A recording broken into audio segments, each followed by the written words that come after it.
Travel Tidbits podcast, hosted by the agents of Pineapple Escapes. Join us as we discuss the latest in travel news, destinations, and tips for the savvy traveler. After all, travel makes life sweeter.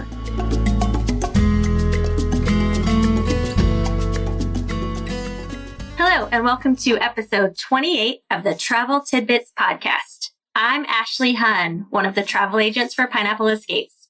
This week, Taylor and I will be reviewing our recent trip to Las Vegas and discussing the things you should absolutely see and do when you're in town. So we're going to start off at the core, what this episode is about, and that is all things Las Vegas. Before our trip, each of us had some experiences with Vegas. We did an agent trip together, so there was 5 of us, and most of us had been before, but we did have a different experience with a group of travel agents. I had been there several times with my husband over the last several years, and we've stayed at several of the resorts in Las Vegas: the Venetian, Mandalay Bay, the Mirage, MGM Grand, the new Park MGM, and the Link. Taylor, where have you stayed when you've been to Vegas? So I've gone intermittently. I usually go for 2 or 3 days. I tend to stay in the more economical resorts. I've stayed as far down as the Luxor. I've stayed at Excalibur, I think twice. New York a few times, which is actually one of my favorites. And then I've also stayed at the Link, which is right in the middle. Right. I really like the location for the Link. Mm-hmm. So when we were there with our agent friends on our last trip, we stayed at the Bellagio, which is somewhere I had always wanted to stay. It is more of a high-end resort. So if you maybe have a bigger budget, the Bellagio is a nice spot. It is very centrally located on the Strip. So it's a great place to stay and kind of have access to both ends of the Strip. What did you think about the Bellagio when we stayed there, Taylor? Yeah, so I've only walked through it. I loved it. I thought the rooms were a lot larger than any of the other ones that I've stayed at. The bathrooms were super nice. I thought that the stand-up shower and the separate tub and that was really nice. I don't know. I just felt like it was more spacious. It felt definitely more high-end than what I've been used to. And it was kind of nice walking out of the resort and being right there in the middle of everything. So it was really easy to get to wherever we were going. Yes, I do like the location there. And of course, the fountains at the Bellagio, to be able to see those when you're walking in or walking out or just hitting those at the right time. It's a great view. So we also enjoyed staying there too. So speaking of resorts, let's talk about our favorites. That we both mentioned that we've stayed at several in our visits. So let's say a favorite, maybe on the higher end, mid-range, and the lower end of the budget spectrum, just to kind of give people an idea. I have not personally stayed at the Cosmo, but for my high-end pick, I'm going to choose the Cosmopolitan. I think it is also in a great spot, basically right next to the Bellagio, but it just is really cool. It's the high rise. It also has the balconies for the rooms. Just inside, it's gorgeous with the chandeliers, and that is going to be where I want to stay the next time. So if you have a higher end budget, I vote for Cosmo. My next one for the mid-range, I'm going to go with probably MGM Grand. There are several that I like in this category. The MGM Grand is a little bit further down the Strip. It's more on one end, but it still is near a lot of the ones that you'd mentioned that you'd stayed at before. So I still think it's in a good location. You can visit a lot and get to a lot from that area. It's near the M&M store. It's where my family stayed when we went to Vegas in the fall. And so for the kids, it was a great location right across the street from New York, which I think is a great family resort. Anyway, and it's also really large, has a great pool area, a lot of restaurant options. So I'm going to go with that one for my mid-range. And then for my lower end budget, although this also varies depending on the time, I'm going to stick with the Link probably. It can also kind of maybe be more mid-range just depending on the pricing that you get. And one I did want to mention that I have not also stayed at, but is a brand new resort downtown, is the Circa Hotel that we visited when we were there, that has the new stadium swim and the largest sports book in the world. And that is right downtown off Fremont Street. So that may be, if somebody wants to stay downtown, that might be their best bet. What are your favorite resorts, Taylor?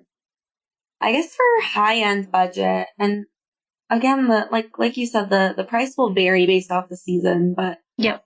I feel like it's a tie between the Venetian and the Mirage. I've never stayed at either of those, but just based off of like location and pictures, the Venetian, those rooms look like really spacious because you get like that extra little living room space. Yes. Yes.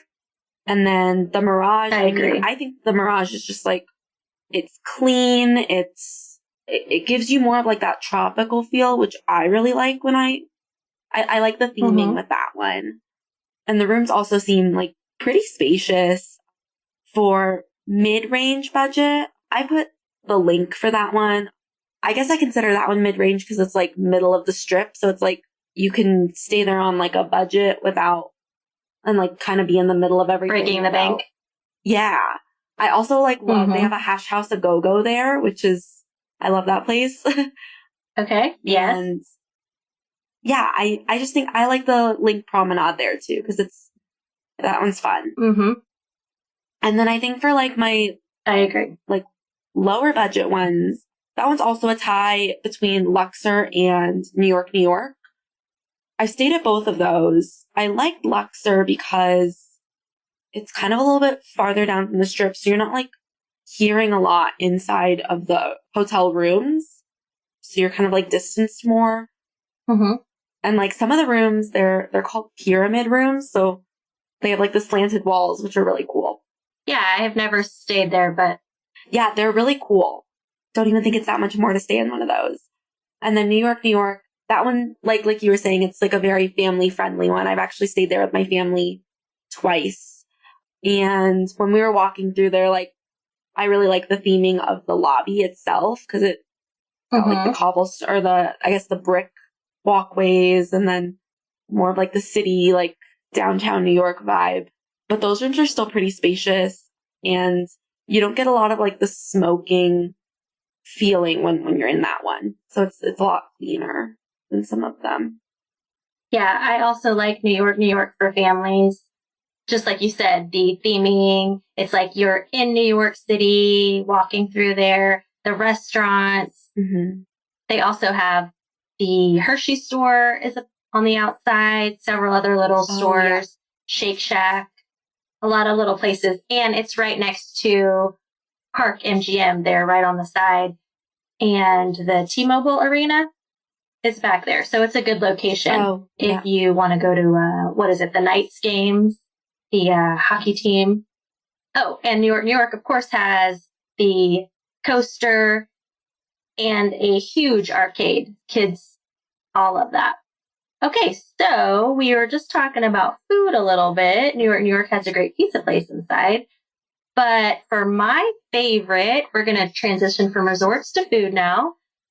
One of my most recent favorites is Nacho Daddy. I love Mexican. So anywhere that I can find a good Mexican spot, I'm going to try that out. So I think it was a couple of visits ago, my husband and I went and that was our first visit to Nacho Daddy. And then this last time when we were all there, he went back and tried the scorpion shot, which is what they're famous for. I did not do that. But, gosh. Anyway, we got a photo. It was exciting. They rang the bell, a whole 9 yards. But I love nachos. I love Mexican food. So that is one of my favorites. There's also, we went to the one off the strip near Planet Hollywood, but they also have a location downtown off near Fremont Street. It's a much smaller setup there, but we ate at both and both were great. What was your favorite restaurant or one of your favorites that you've had? I really liked the Mon Ami Gabi inside of, I guess it's inside of the Paris resort. Mm-hmm. They have like this cute little outdoor seating area, and it's right across from the Bellagio. So if you play your cards right and you get out there at a decent time, you can see the fountains. I loved their food. I thought it was like really good food. Their French bread was really good too, with like that like carrot dip. I really liked that. I like the really bread. I think that was a great like date night. That's a really great location, like you said. And if you get the outside seating, even better. You can people watch all day, night long. Yeah. There's so many great restaurants in Vegas. That's really one of the things that I love about it is every time we go, just trying new things. My husband always liked, with COVID, it's kind of a different thing now with the buffets, but he always liked to go to the buffets and basically just eat as much as he could. So those were always really popular. But there's just so many great restaurants there, all kinds of, famous chefs, Gordon Ramsay, Hell's Kitchen. Yeah. There's a ton. So if you go to Vegas, you will not go hungry. I can guarantee that. All right. So we've covered a few food places of our favorites. Nighttime activities. There are a lot of nighttime activities in Vegas. One of my favorites are the shows in Vegas. When we were just there on our last trip, obviously shows were just starting to reopen back up after COVID. Yeah. So we were able to see, my husband and I went and saw Jabberwockies, which is a dance show that was cool. And some of the magic shows had reopened. But my favorite shows in Vegas are the Cirque du Soleil shows. And those have not reopened yet. And I cannot wait for the day that happens. But just when I'm there, I love to go at night and see the shows. We've seen Michael Jackson one and the Beatles Love at the Mirage, probably my all-time favorite. But there's just so many. And there's family-friendly shows. There's even, Thunder Down Under for your girls' night, which, I will say that we had a great time on our girls' night when we were there. It was a fun experience. Something that we will never forget. No, I would recommend it. But shows, yes, are, I think, one of the best things about Vegas. What is your favorite nighttime activity or one of your favorites? I think that the shows are really great. They're all really high quality shows, which is really awesome because you're actually getting what you're paying for. I'm super excited to see everything kind of opening back up again. I personally love the magic shows. Those are at the top of my list. But David Copperfield. David Copperfield, he's still on my my bucket list. I haven't gotten to see him yet. Okay. Yes. We saw him a few years ago. Yep. Weren't you guys in the show? Or didn't you get called up? My husband was chosen to go participate in the disappearing act, but he came back. Yes. That was fun. So many good ones. Yeah. But I guess outside of the shows, I actually really liked going to Fremont Street. When we went last month, that was my first time really venturing off the strip. It was it was a very different experience from the strip, but still really fun. There's lots of lights, lots of performers, lots of great food.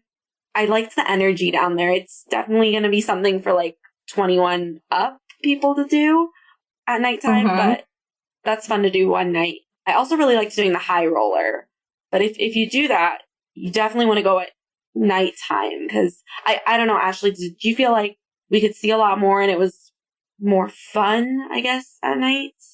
I have done it in the day and night. I would say that my prime time for doing it is kind of right around sunset. Then you go up as the sun is setting. So you're kind of still seeing the mountains in the, distance. and if it's a nice sunset, and then by the time, you've made your full circle, it's a 30-minute rotation while you're up there. Then you see the lights when it gets dark. I just think that's the coolest because you're kind of seeing the best of both worlds that way. But it is Vegas is all about the lights, so it's great to do at night. It's cool to do during the day too because you see the scenery with the mountains and everything. But my number one time is hitting it right at sunset. So then you get to see the lights too. But it's also a good late night thing. So yeah, both of those. And Fremont Street is also, like you said, a really fun, definitely different experience. I think people should not miss. But yeah, probably if you're going to take the kids, we took the family. We went during the day, a little bit less crazy. They had fun, enjoyed it, watching the street performers and stuff like that. Definitely another good one. All right. So like we said, daytime activity. Really, one of my favorite things to do is to just walk up and down the strip. If you have never been before, it is really cool to just go into the different resorts and casinos and kind of explore. There's so many different ones. It's really neat to see that. Even you do not have to be a gambler. I think that that's a misconception people have, that Vegas is just for that. But there's so much more to see and do there. Yeah. So I love to just do that, walking up and down the strip. But probably my favorite daytime activity in the Vegas area are off strip, and that is Red Rocks and the Valley of Fire. So I've done both of those a couple of times with family and friends, and it's just to get out. And I'm not a huge hiker, but to be outdoors, and it's just beautiful scenery to do hiking at Red Rock Canyon or Valley of Fire. When our family went, we took a day trip to the Grand Canyon, which is obviously further away and a bigger deal. But there are a lot of things, outdoors type things to do that you can see with your family or, Anyway, so I would say that walking and visiting what's the word I'm missing here? The outdoor monuments. Scenery monuments. I don't know if they're monuments, but just the scenic activities. Also have done a hot air balloon ride, and that was really cool thing. So there's just a lot of different options. Your favorite daytime activity, Taylor, what would that be? Yeah. It's funny that you mentioned like the scenic stuff, because I've actually like never done any of the outdoor stuff. I usually drive to Vegas because I'm in Colorado and it's like less than 12 hours. So driving in, it's always really pretty. But then once I'm there, I tend to stay on the strip, but next time I'll have to try like one of those like ATV tours or helicopter tours or something. Yeah, you definitely put that on your list. Yeah. I'm trying to think. Daytime activity. I really liked when we went. This was the first time, I think, for both of us when we got to go to the Las Vegas sign. I thought that was really cool. Yes. I didn't realize that was as touristy of a thing as it was. We actually waited in line, 30 minutes to get our picture taken? But it was fun. It was so worth it. There was this cute little guy up there, and he was taking pictures for people. It was really sweet. And you can go at nighttime too. It's a lit up sign, but I found that the quality of the pictures, because we went both. We went during the day and during night. I felt like the quality of the pictures were better during the day, and you could kind of see the background of Mandalay Bay during the day in the pictures. But also walking up and down the strip, I agree. I love just walking through all of the hotels, and the flamingo is one of my favorites to walk through because you can walk through the little flamingo habitat there. Yes, the flamingo is also a great kind of a more on the budget resort. And it's an older hotel, but it's in a really great location right next to the Link Promenade that you had talked about before. So that's another one that, if you're looking to stay on a budget, but you want to be on the strip in a good location, the flamingo. And like you said, they have the actual flamingo habitat. When they had their buffet open, that restaurant looks out onto that. So you can see them while you're eating. Yeah, that's a neat one too. Okay, so kind of along those lines, talking about the Link Promenade, that's a great spot at the end of the Link Promenade is where the high roller is located. So that's a really fun, I think, thing for anyone to do. Singles, couples, families. My family did the high roller. My kids all love that. One other thing that we did that was at the Link Promenade was the zip line there, the Fly Link zip line. There's also a zip line down on Fremont Street. You and I tried to do that. It was kind of a long line that night. So if you do want to do the zip lines, it's a good idea to remember to get your tickets in advance. You can also get your high roller tickets in advance. They have kiosks actually out on the promenade, and you can purchase through those. But my kids did the Fly Link zip line, my 3 kids. And it just, from one end of the promenade down to where the high roller ends is where it stops. So they loved doing that. So that's a family fun thing. Also, we talked about New York being very family friendly. They have the Big Apple coaster there, the roller coaster that my kids also enjoyed. Mm-hmm. And then we went to the Strat when we were there, which formerly known as the Stratosphere. They have the Sky Pod up at the top, which is, the area you can go out and see the city. I believe that is the highest point in Vegas, higher than the high roller or even the Eiffel Tower. The Eiffel Tower on the Strip, not the real Eiffel Tower. But my kids also enjoyed that. And at the top of the Strat, they also have rides up there. There are currently 3 different rides. I'm not sure the name of them all. One is kind of a Superman type that shoots you straight up. Another one is like a one little coaster that just goes right off the edge of the building. And the third ride is like a claw that hangs out over the side and spins around. So not really my cup of tea, but my kids enjoyed the ride. And you can buy 1 ride pass. You can buy, get like a 3 ride pass and do all of them. But if you like thrill rides, then that is probably a must do when you're there. It's up at the top. I am not sure how many stories the Strat is, but like I said, it's the highest point in Vegas. And if you like rides, scary ones, that not scary, but the thrill, like, you can also thrill seekers jump over the edge. What is it? It's not a bungee. It's like we'll just call it a bungee jump, but you can, you hook yourself up and then you just go off the side.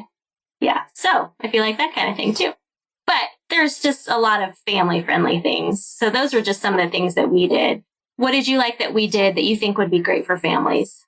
I really liked going through the Secret Garden and the dolphin habitat. Mm-hmm. It's tucked away back behind the Mirage. Like, you wouldn't even know that it's there. But you go out to, like, the pool area, and we watched, like, this cute little dolphin show. They did some cool tricks. It was, like, 15 minutes. Mm-hmm. And then back behind the dolphin habitat is the Siegfried and Roy. Yes, the tigers. Yeah, the Secret Garden. The Secret Garden. Yeah, that was really cool. And I mean, I felt like it was worth it. Like, we were in there for probably like 45 minutes to an hour that day, just kind of wandering around. Yep. And I think that is. Yeah, and they take like your picture and stuff. So it's like a fun group or family activity. I think another fun family activity is, I guess, the Venetian, because they have the gondolas. That was fun. You can either do inside or outside, but they have somebody that serenades you, and it's just a fun quick little boat ride. But I think you can fit, how many was it? 4 to a gondola? 4. Mm-hmm. Okay. Yeah. So that would be a fun, smaller family outing. Yeah, we also did the gondola ride when I was there with my family. The boys were not as interested, but my teenage daughters and I went. We did the indoor ride. And then when we were there with our agent group, we did the outdoor ride. And both were nice. I actually preferred the indoor ride. I think it's really cool to see as you're going through the Venetian, just the artwork and the the, They have the cool ceilings inside. Yeah, I think that that's really cool to see. So that would be my recommendation to do the inside gondola ride. But yes, all great things. And that's one thing that just made me think of when I was there with my girls, they pointed out to me, and I had never really thought about it, how there were several different resorts that kind of represented a different country or a different city. And I think it's pretty obvious, but I guess I just never really thought about it. The Venetian, obviously, you're getting, Venice with the gondolas and how they have it all designed. Across the street at Caesar's Palace, it's, like Rome, basically, when you're walking through and on the outside. Mm-hmm. And then as you kind of move down the strip, yep, Paris with the Eiffel Tower. And then, like we already mentioned, New York is, set up like New York City. So they're not all, set up that way, but there are several that my girls were kind of like, well, I've never been to Rome or Paris or Italy, but it's kind of like I've had a little bit of an experience in each of those places just coming to Vegas. So I think that's a really cool thing, especially during COVID times and no one could travel outside of the country, but we were able to go to Vegas and see little bits of other countries. So that was neat to do. Yeah, I like that. Yeah, it's cool. I just think Vegas, like I said, it's a great place to go. You can a lot of times find great deals, great flights. There's so much to see and do, even, whether you stay on the strip, whether you venture out. Like I mentioned, to some of the areas. We didn't even talk about Hoover Dam is another popular spot that people like to see. That would be a good family activity. That's only about 30 minutes outside of Vegas. You can rent a car, you can do tours.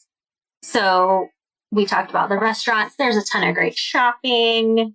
We didn't even really get into that when we were trying to see all of the things. You can get married in Vegas. We did take half a day and go visit some of the Vegas chapels. So that was a fun thing. They have chapels in all of the resorts, and then also right off the strip, there's just chapel.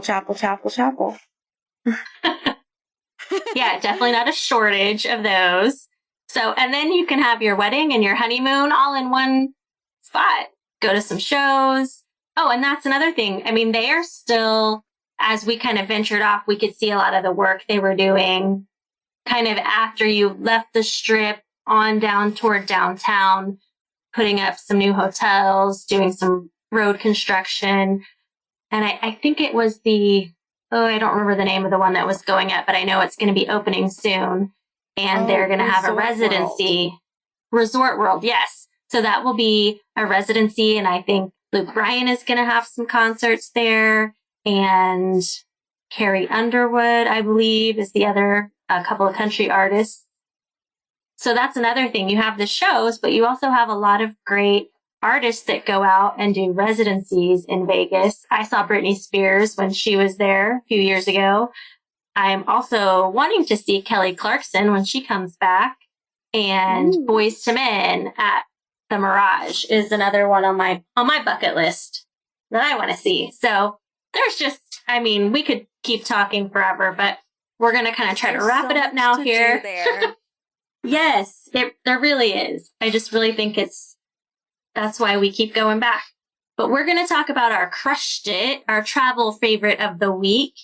We talked about that in Vegas. It's really, you do a lot of walking, first of all. So it's really nice to have a small crossbody bag to carry all of your, essentials as you're kind of walking around.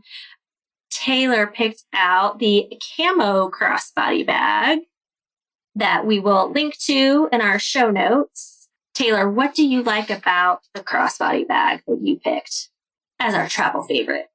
I think it's super versatile. It fits like a backpack almost. Like it's not sitting over your shoulder, so it's really easy to carry around. I give it 4.5 pineapple rings out of 5, mostly for its size. So it's not going to be as large as like a regular purse or backpack, but it's perfect to just carry around like sunscreen, wallet, phone. and any of those like things that you need on you while you're going up and down the strip. It's also really nice because you can connect it to your body. So it's a lot harder for somebody to take it off of you or to open it. So it's like perfect for walking up and down the strip. Yeah, I agree. I think that is a must-have. Okay, well, thank you, Taylor, for chatting with me today about all things Vegas. And thank you all for listening today. You can find all of our Pineapple Escapes agents on the web at www.pineappleescapes.com. Our site includes a link to all of our Travel Tidbits episodes, plus information about each of our agents and links for our social media. We would love to have you join our community. Thank you so much for listening. Bye! We hope you've enjoyed today's episode of the Travel Tidbits podcast hosted by Pineapple Escapes. Travel makes life sweeter. Let the experts help you plan a vacation with lasting memories. We'd love to help you plan your next vacation and have you join our community. You can find us on the web at www.pineappleescapes.com and on Facebook and Instagram at Pineapple Escapes.